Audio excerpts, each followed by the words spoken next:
Bună ziua frumoși mei Capricorni, bine ați venit dragii mei, astăzi facem etalarea pentru luna septembrie. Etalare generală, nu uitați, luați de aici doar dacă rezonează ceva cu situația voastră. Dacă nu, lăsați mesajele tot aici și încercați să căutați în altă parte mesaje care rezonează cu situația voastră. Bun, această etalare este valabilă pentru toți cei care aveți soare, luna, ascendent sau Venus în Capricorn și în același timp vă recomand să vedeți voi, la rândul vostru, etalarea unde corespunde cu luna, Venus sau ascendentul vostru pentru a face un tablou întreg, să zicem așa, al lunii septembrie, da? Bun, nu cred că mai aveam altceva de spus, doar că îmi doresc să iasă o etalare foarte pozitivă, pentru că în ultimile etalări a fost greoaie etalarea Capricornului. Pun toată voința mea către pozitiv pentru voi. Hai să vedem. Primele 3 mesaje pentru voi, dragii mei. Pentru luna septembrie, mesaje generale și importante care trebuie să le audă frumoșii mei Capricorni. Trădare. Da, interesant. Dialog intern, am mai văzut acest aspect la voi acum ceva vreme și echilibru. Foarte interesante mesaje. Amor, da, iubire, amor, știm toți ce înseamnă, iubire de sine avem aici pentru voi. Ce înțeleg eu ce înțeleg eu despre luna septembrie din aceste mesaje este că aceste mesaje vin să te îndemne să nu te mai trădezi, să nu mai fii tu propriul tău dușman. Am un déjà vu deja în momentul ăsta. Poate că o să spuneți, băi, cărțile astea ale tale de mesaje tot timpul ies la fel. Uite că asta vor să ne spună la voi. Avem o problemă de iubire de sine pentru mulți dintre noi, dintre Capricorni, în care suntem propriul nostru dușman, ne tăiem singuri aici, da? Funia și craca de sub picioare, trădându-ne pe noi înșine, ne iubindu-ne, să zicem așa, ne respectându-ne și ne stând de vorbă cu noi cu adevărat. Da? În momentul în care ne dăm seama că facem, da, tot acest, că suntem proprii noștri dușmani și ne apucăm aici să stăm de vorbă cu noi și să zicem, băi, stai puțin, mă, de ce, mă, tu ești cel care te omori singur? Încearcă să observi sau încearcă să te întrebi, caută în tine, în tot ce ai făcut până acum în viața ta. Sunt sigur că vei găsi mesaje în tine care să-ți spună de ce ai ajuns tu să fii propriul tău dușman, care să te facă să înțelegi că în momentul în care pur și simplu accepti, da? Zici, ok, băi, m-am neglijat, uite, nu m-am respectat, nu mi-am respectat dorințele interioare, tot timpul când vroiam să fac ceva, uite, și eu vreau să merg pe o funie, tot eu singur veneam și făceam ceva ca să-mi împiedic avansul ăla. Și atunci, bineînțeles că stând de vorbă cu mine, mintea mea rațională îmi spune, ok, n-am făcut bine până acum, nicio problemă. Inima mea îmi spune, putem să facem mai bine. Și se pun de acord între ele. Și ce se întâmplă este că, în sfârșit, uite, am să merg pe sârma asta, da? Merg către obiectivul meu, echilibrat, să spunem așa, nemai fiind în frică, că aici am, nu știu, rechini care mă pot mânca. Rechinii reprezintă emoțiile noastre, pentru că aici e apă, da? Reprezintă emoțiile noastre care atunci când ne este frică, dar aici, în această fotografie, avem o persoană care, în ciuda fricilor, merge înainte și merge pe sârmă, riscându-și viața într-un fel sau altul. Sunt metafore, nu încercați să faceți așa ceva în viața reală, da? Aici avem un echilibru precar, să spunem așa, pentru că tot e singur din cauza fricilor. Aici avem întuneric, da? Din cauza fricilor. Înainte mă autosabotam, mă trădam singur și aici, în ciuda fricilor, continui să merg către obiectivul meu. Da? E o mare diferență între a înțelege și a accepta rolul de dușmanul cel mai mare sunt eu însumi în viața mea, accept, înțeleg și încerc să repar, iubindu-mă mai mult, punându-mă pe primul loc, despre asta vorbim, nemai interesându-mă de nimic altceva decât de mine, eu să fiu bine, inima mea să fie liniștită și mintea mea să fie liniștită, că nu mai este propriul ei dușman. Da? Deci, cred că se înțelege ce vreau să zic, dragii mei, pentru că toate cărțile astea ne spun că tu poți să îți aduci singur echilibru în viața ta. Singură. Pentru că așa cum tu singur și singură până acum te-ai autosabotat, poți să schimbi, să zicem așa, placa și să stai de vorbă cu tine și să zici, ok, de acum înainte nu ne mai autosabotăm. Hai să facem, în ciuda fricilor, continuăm. Să vedem că de fapt nu am nici măcar un rechin sub mine, da? Care să mă pape. Nu. Dacă ceva mă păpa înainte, nici măcar așa nu știu. Dacă exista vreun rechin și înainte.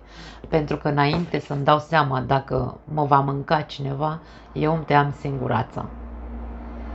Și renunțam la a mai merge pe acel drum din cauza fricilor, poate inconștiente. Poate pentru unii dintre voi inconștiente. Foarte interesant. Da, mergem pe aceeași cale, dragii mei. Aceste mesaje se repetă în viața voastră pentru că probabil încă nu a avut loc acel dialog intern pe care trebuie să îl aveți în această perioadă. Înainte să iei, mie vine să spun, înainte să îți mai tai craca de sub picioare sau ața de sub picioare din cauza fricilor, probabil că ar trebui să îți analizezi un pic gândurile tale, da? Pentru că aici avem ca niște litere, sunt litere de fapt, da? Literele unde se află? În mintea noastră, bineînțeles, acolo se formează cuvântul și depinde de ceea ce tu îți spui ție, poți deveni propriul tău dușman sau poți deveni un propriul erou, continuându-ți drumul în ciuda fricilor, da? Dar înainte de asta, evaluează un pic, intuitiv îmi vine să spun, pentru că toate gândurile tale se duc către inima ta, către intuiția ta, da? Și totul se întoarce înapoi în minte. Deci e ca un fel de filtru care trebuie, orice cuvânt, orice frază îți spui, e un filtru prin inima ta să vezi dacă într-adevăr tu simți ceea ce mintea ta vrea să-ți inducă, adică poate acea frică, atenție, da? Foarte profunde mesajele.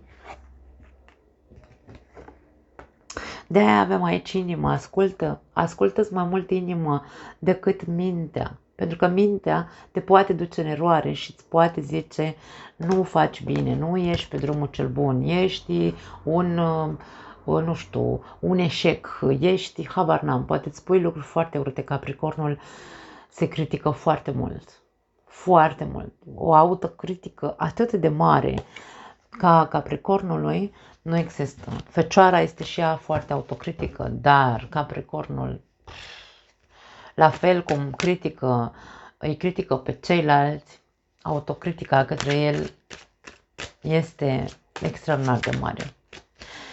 Așadar, vezi ce-ți spune mintea ta, trece prin filtrul intuiției a inimii. Hai să vedem ce spune tarotul. Vom face crucea celtică, punem cărțile pe față, să le vedem din prima și să vedem cum putem să le conectăm cărțile de tarot cu aceste mesaje. Ok, încep să sară cărțile, nu vreau să sară niciuna. Mai amestecăm un pic, simt nevoia să mai amestec puțin. Ok. Hai să vedem. Situația. 3 de cupe, foarte bună situație. 3 de cupe ne arată o situație optimistă. E ca și cum bucură-te un pic de viață în luna septembrie. Turnul în mintea ta. Turnul vine cu iluminare, vine cu lumină, hai să-i spunem așa. În subconștient azi de bâte, foarte interesant. În trecut 9 de monede, în viitor spânzuratul și concluzia 6 de cupe. La capătul cărților avem 10 de monede.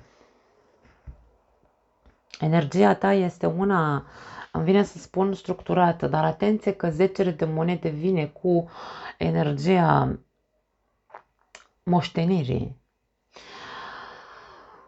Acum depinde de fiecare dintre noi ce am moștenit de la părinții noștri. Mie mi-ar plăcea să încercăm să nu... Pentru că dacă suntem adulți, da? Toți cei care mă ascultați sunteți adulți, indiferent de vârsta pe care o aveți, că aveți 20 de ani, că aveți 60 de ani, 70 de ani, nu are importanță, suntem adulți, toți. De ce să stăm așa? Pentru că, vezi, insist să spun acest mesaj pentru că ultima carte, concluzia acestei talări este 6 de cupe care ne duce în trecut.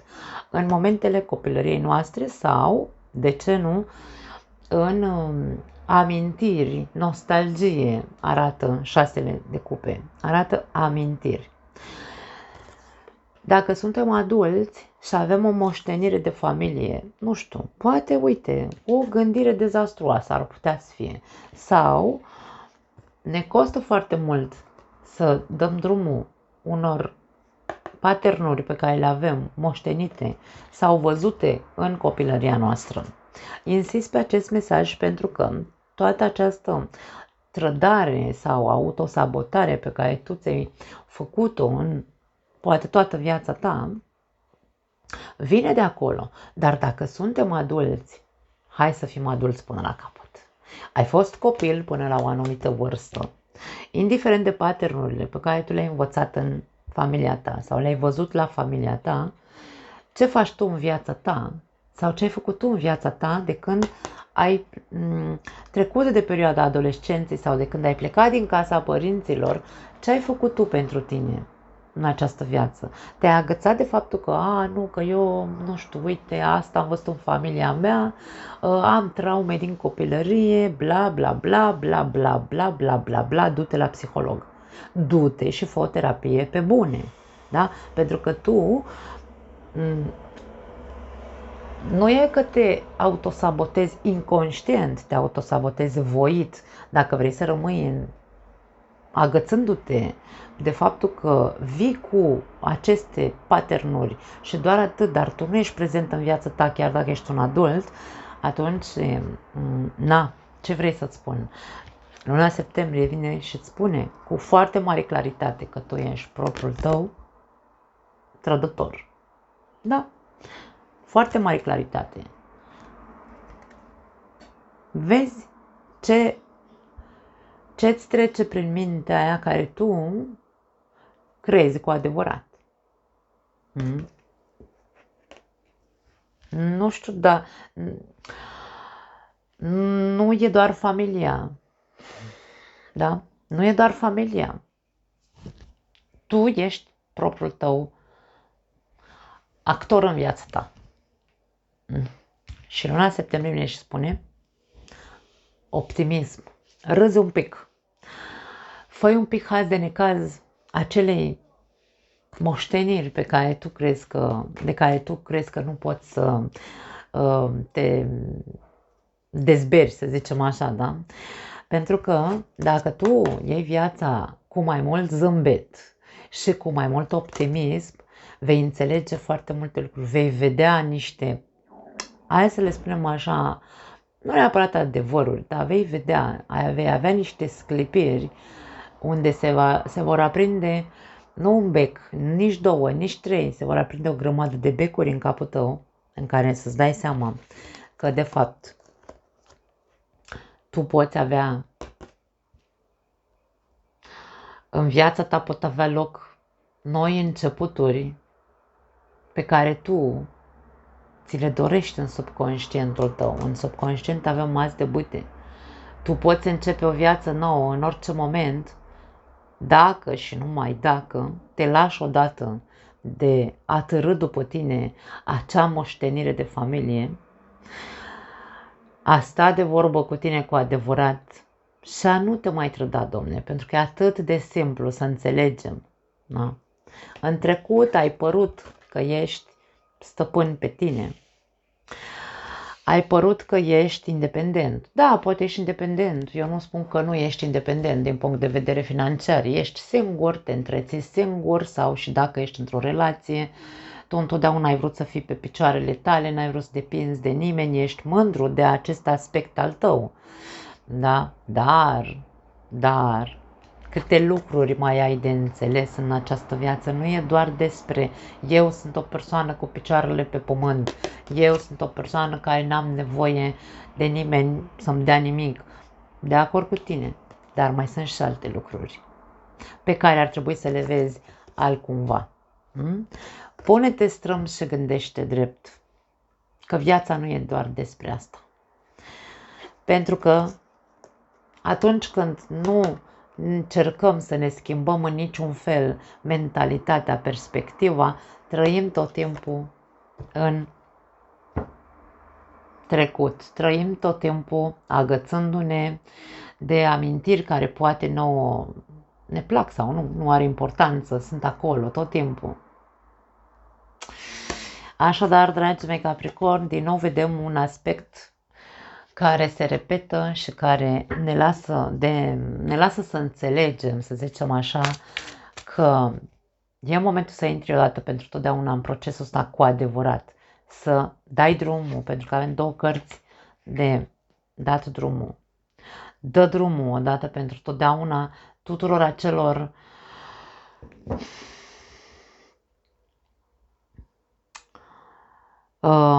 acelor aspecte din tine, vine să spun, care te întorc tot timpul în trecut, ca să găsești un motiv pentru care eu nu pot să depășesc, nu pot să rup aici ceva. În mintea mea nu se poate rupe ceva. Și turnul vine și spune, ba da, se poate. Hai să vedem că e foarte interesant cum vin mesajele, da? Pentru situația în care este una, hai să spunem, se prezintă luna septembrie ca fiind pozitivă pentru tine, situația este că tu trebuie să fii mai vesel din câte am zis, da? 7 de bâte, prima carte. De ce refuzi? De ce refuzi momente frumoase în viața ta? Ia uite, și azi de cupe avem. Aici, dacă tu ai niște limitări emoționale și tu nu, pur și simplu, ca și cum, băi, nu pot să mă bucur, eu nu spun că nu. Capricorn este una dintre zodiile cele mai serioase, foarte serioase. Acum depinde, bineînțeles, de restul planetelor pe harta natală, depinde ce ascendent ai. Dar dacă tu ești Capricorn cu un ascendent tot în zodie de pământ, tu ai niște limitări foarte mari să fii o persoană veselă. Da? Și se vede aici. Acum, nu zice nimeni că nu poți să rezolvi lucrul ăsta. Cum rezolvi?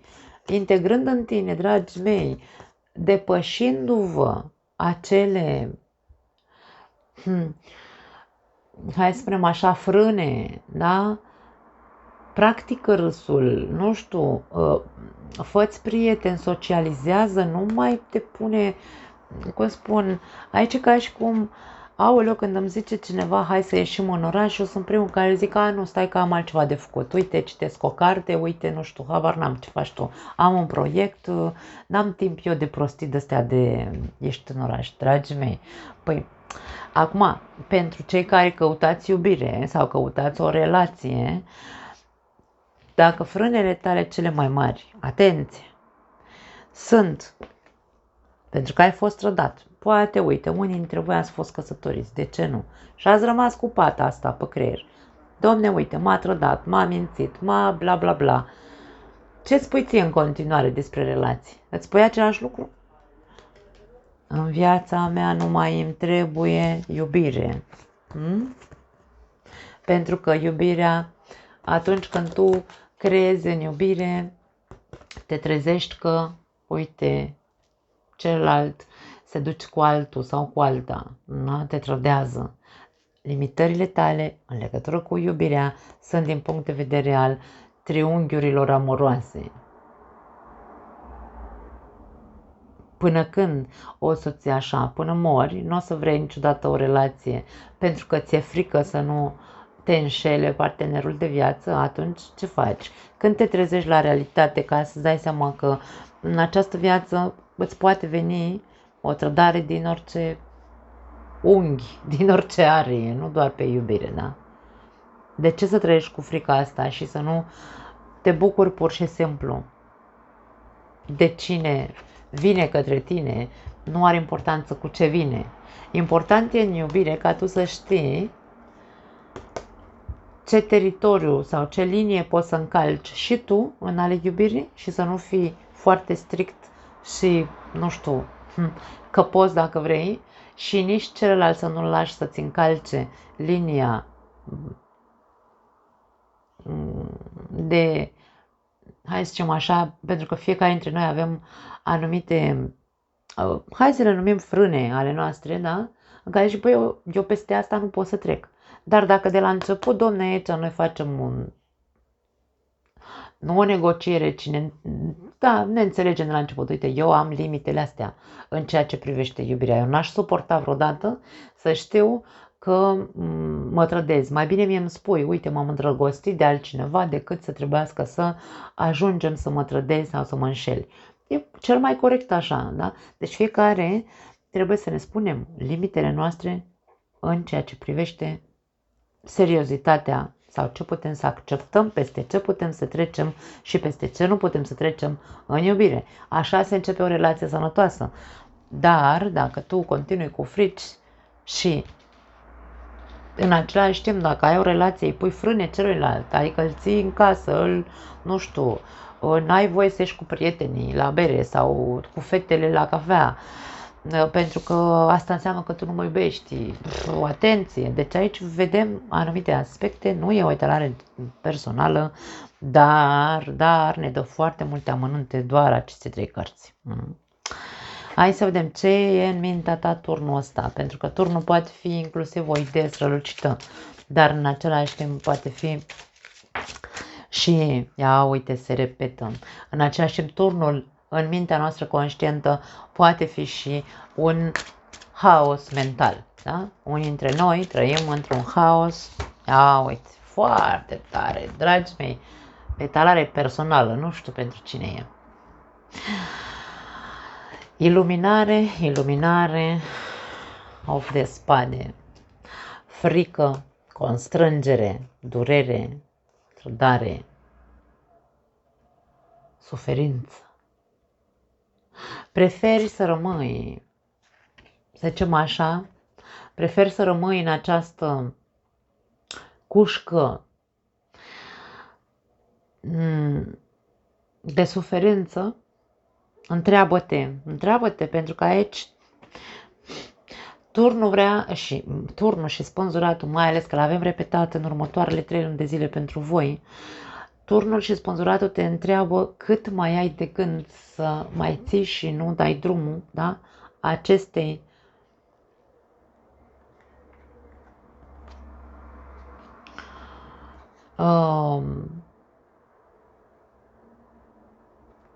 cuști în care nu ești. E ca și cum nu vrei să-ți asumi, da? E ca și cum tu nu vrei să-ți asumi că tu ești singura persoană care se menține pe ea însăși din punct de vedere mental. Atenție cu ce am zis mai devreme, ce-ți spune mintea ta despre orice în această viață, da? Cât timp mai ai de gând să stai în cușca asta? Eliberează-te, eliberează-te. Schimbă-ți perspectiva. Optul de spade, l-am repetat de foarte multe ori, este liberul arbitru. Tu nu vei mai suferi în viața ta în momentul în care tu te vei hotărî cu adevărat să nu mai suferi. Toate aceste cărți, în această lună septembrie, nu-ți spun altceva decât hai deodată. Depășește-ți limitele. Coboară-ți barierele. Bucură-te. Râzi. Fă ceva. Ieși de acolo. Nu pot să zic altceva. Singurul responsabil pentru haosul pe care tu îl ai în viața ta și în mintea ta ești tu. Nu pot spune altceva. Wow, îmi pare rău, dragii mei. Hai să vedem, în subconștient avem azi de bâte. În momentul în care tu vei reuși să izbucnești, da? Să izbucnești, să te trezești, să-ți facă clicul ăla, să scadă fisele alea odată, să te iluminezi și să-ți dai seama că doar de tine ține. Indiferent de ce s-a întâmplat în trecutul tău, indiferent de cum ai reacționat până acum, nu mai are importanță. Nu te mai întoarce din drum, mergi pe drum până la capăt. Eliberează-te odată, recuperează-ți echilibrul.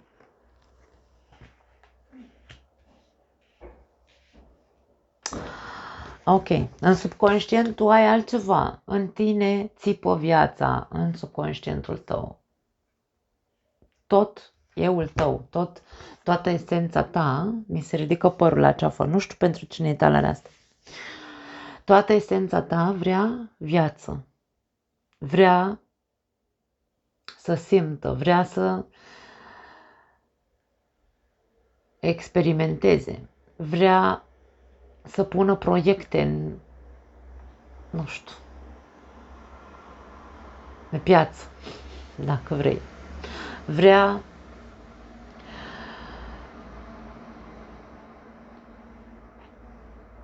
toată ființa ta țipă că vrea un nou început. Hai să vedem ce mai avem aici în subconștient pentru tine. Deci.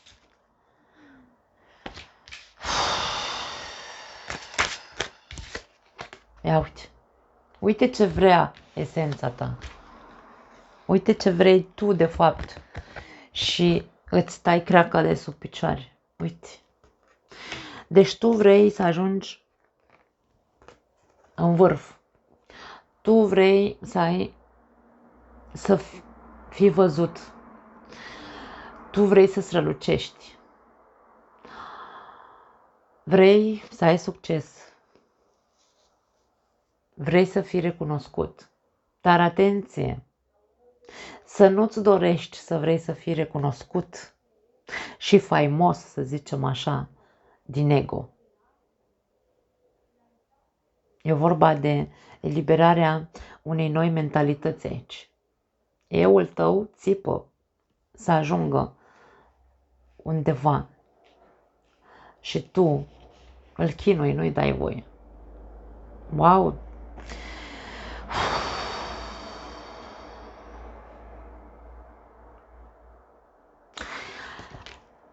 Acum câteva luni în urmă am făcut o etalare la leu și am plâns atunci, am simțit o energie foarte încărcată și același lucru simt la voi în momentul ăsta. Da? Nu vreau să plâng pentru că nu... Dar energia pe care o simt este foarte grea pentru că în subconștientul tău asta simt. Euul tău țipă. Rău, fă ceva. Hai să vedem, în trecut acest 9 de monede, foarte interesant. Nebunul.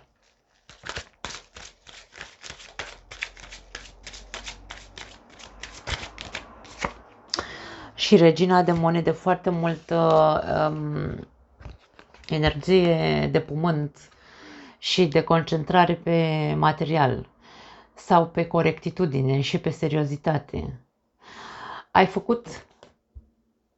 avut o intenție, în trecut ai avut o intenție să ieși din acest plan 3D, material, fizic și mândru de tine. Ai încercat să fii mai dezlegat, mai despletit, să zicem așa. Dar nu ți-a ieșit. Nu ți-a ieșit, pentru că aici aveam o mare problemă cu trecutul tău. Da?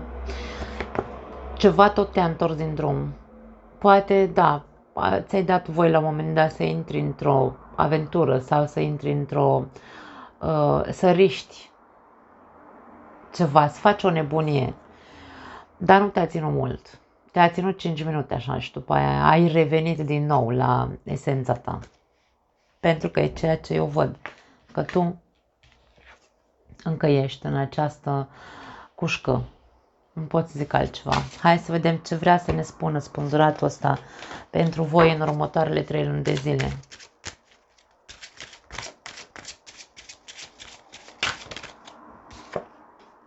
Regina de cupe și Marele Preot. A apărut dogma, a apărut tradiția din nou, a apărut mama. Poate unii dintre voi sau nu neapărat mama, aici putem să vorbim despre soră, mătușă, bunică, nu contează, pe parte de familie, tot ce este din partea mamei sau pentru bărbați părerile voastre dogmatice despre femei. Poate fi aici și ți se spune exact așa.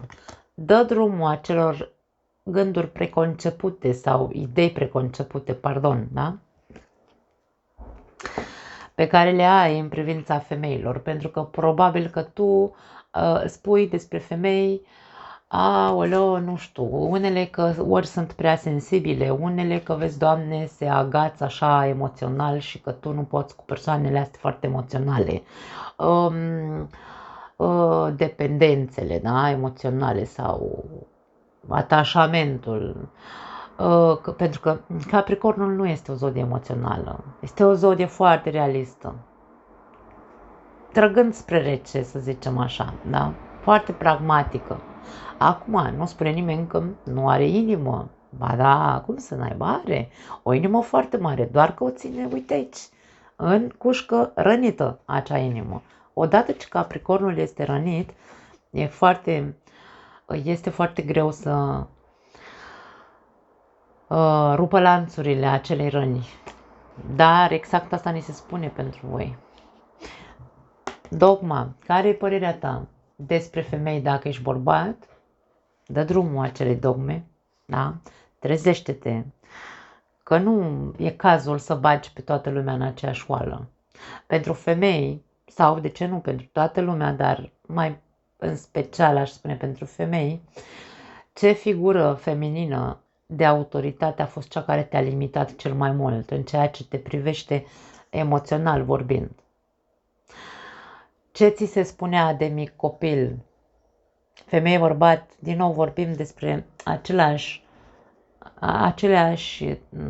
moșteniri, da? De cum ați fost crescuți din punct de vedere emoțional, de mamă, de ce figură reprezentativă feminină ați avut, care v-a băgat așa în cap că nu e bine, nu știu, nu e ok să fii sensibil, nu e ok să fii deschis din punct de vedere emoțional, că lumea îți face rău, mamă, ai grijă că dacă tu îți dai inima pe tavă, ți-o face franjuri. Na, dă drumul la toate acele aspecte. În următoarele 3 luni de zile, mulți dintre voi aveți șansă, dacă vă treziți și ieșiți de aici, da? Și nu vă mai trădați, vă mai autosabotați, aveți șansă să construiți ceva inclusiv dacă nu aveți pe nimeni, dacă aveți pe cineva, se reconstruiește relația voastră. Se reconstruiește, se repune, să spunem așa, se readuce compromisul în relație, da? Într-un mod sănătos, să zicem, pentru că, Doamne, ne-am trezit și am văzut ce n-am făcut bine până acum în căsnicia noastră, da? Pentru cei singuri care vreți să ieșiți de aici în dogmele astea, dragii mei, da? Și veți alege să faceți această muncă de curățenie mentală, pentru că la voi este despre minte, aveți toate șansele să cunoașteți pe cineva în următoarele 3 luni de zile și o persoană care se compromite cu adevărat. Dar este un compromis și din partea voastră, da? Dacă, bineînțeles, vă treziți să nu mai băgați toată lumea în aceeași oală. Hai să vedem concluzia asta cu 6 de cupe, 6 de monede și rege de cupe. Pentru unii dintre voi e vorba despre o persoană cu care voi ați... Dacă sunteți despărțiți în momentul ăsta, aici vedem că voi vă veți împăca cu această persoană, da? Dacă sunteți într-o relație și relația voastră a trecut prin multe și în momentul de față sunteți distanțați sau e un haos în relația voastră și tu nu vezi ieșire din haosul ăsta, nu vezi, nu știu, cum să rezolvi problemele dintre voi, procesul pe care tu trebuie să-l faci este să-ți dai seama că probabil trebuie să renunți la anumite lucruri care strâmtorează foarte mult evoluția acestei relații. Poate da, poate ai suferit în această relație, nu încerca să mai cauți 5 picioare la pisică, cum se zice aici în Spania, se spune așa, e un proverb care spune că încercăm să căutăm un picior în plus la pisică, da? Doar așa pentru că suntem noi în această închisoare mentală, în această buclă obsesivă în care, Domne, ce dezastru, ce durere, nu? Dacă sunteți distanțați în momentul de față, în subconștientul tău ce se arată este că tu vrei să ieși câștigător, dar atenție, să nu fie din ego, da? Te vei împăca cu această persoană. Este clar că relația voastră va ajunge din nou la echilibru, va ajunge din nou probabil, dacă ajungeți să vă treziți cu ce vă făceați voi rău în relația voastră, atunci da. Aici vedem că se va așeza echilibru, da? Și hai să zicem că se va reînchega această familie-relație. Pentru cei singuri, ce vedem aici, e posibil pentru unii dintre voi să fie vorba despre o persoană cu care voi ați avut o relație în trecut, o persoană cu care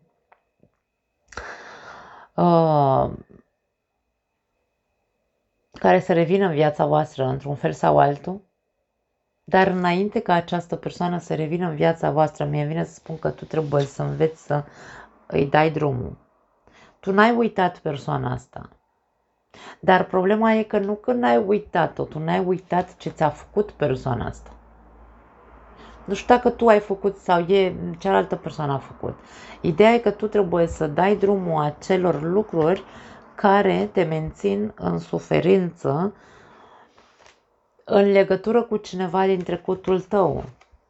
În trecutul tău vei găsi alinare sufletească, echilibru sufletesc. În momentul în care îi vei da drumul acelei persoane. Pentru unii dintre voi poate persoana asta care ți-a făcut rău și pe care poate tu ți-ai dorit să revină și să te împaci cu ea, aici e vorba despre faptul că poate persoana asta a și căsătorit, are o relație, nu știu, de lungă durată sau stabilă și tu trebuie să înveți să dai drumul acelei persoane pentru ca cineva nou să intre în viața ta, da? Cineva nou care, din nou, ar putea să aibă conotație de cineva pe care deja îl cunoști, poate, de ce nu, cineva din copilărie pe care, uite, îl întâlnești acum, soarta zice, atâta timp cât dai drumul acelei persoane, am pe altcineva pentru tine, dar ca să ajungi la acel altcineva, întâi trebuie să dai drumul celuilalt.